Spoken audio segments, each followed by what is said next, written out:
اللہ وہ معبود برحق ہے کہ اس کے سوا کوئی عبادت کے لائق نہیں، زندہ ہے، سب کو تھامنے والا ہے، اور اسے نہ اونگ آتی ہے نہ نیند۔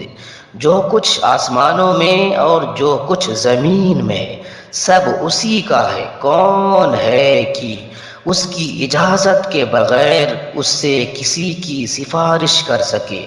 جو کچھ لوگوں کے روبرو ہو رہا ہے اور جو کچھ ان کے پیچھے ہو چکا ہے اسے سب معلوم ہے، اور لوگ اس کی معلومات میں سے کسی چیز پر دسترس حاصل نہیں کر سکتے۔ ہاں، جس قدر وہ چاہتا ہے اسی قدر معلوم کرا دیتا ہے۔ اس کی بادشاہی اور علم آسمان اور زمین سب پر حاوی ہے، اور اسے ان کی حفاظت کچھ بھی دشوار نہیں۔ وہ بڑا عالی رتبہ ہے اور جلیل القدر ہے۔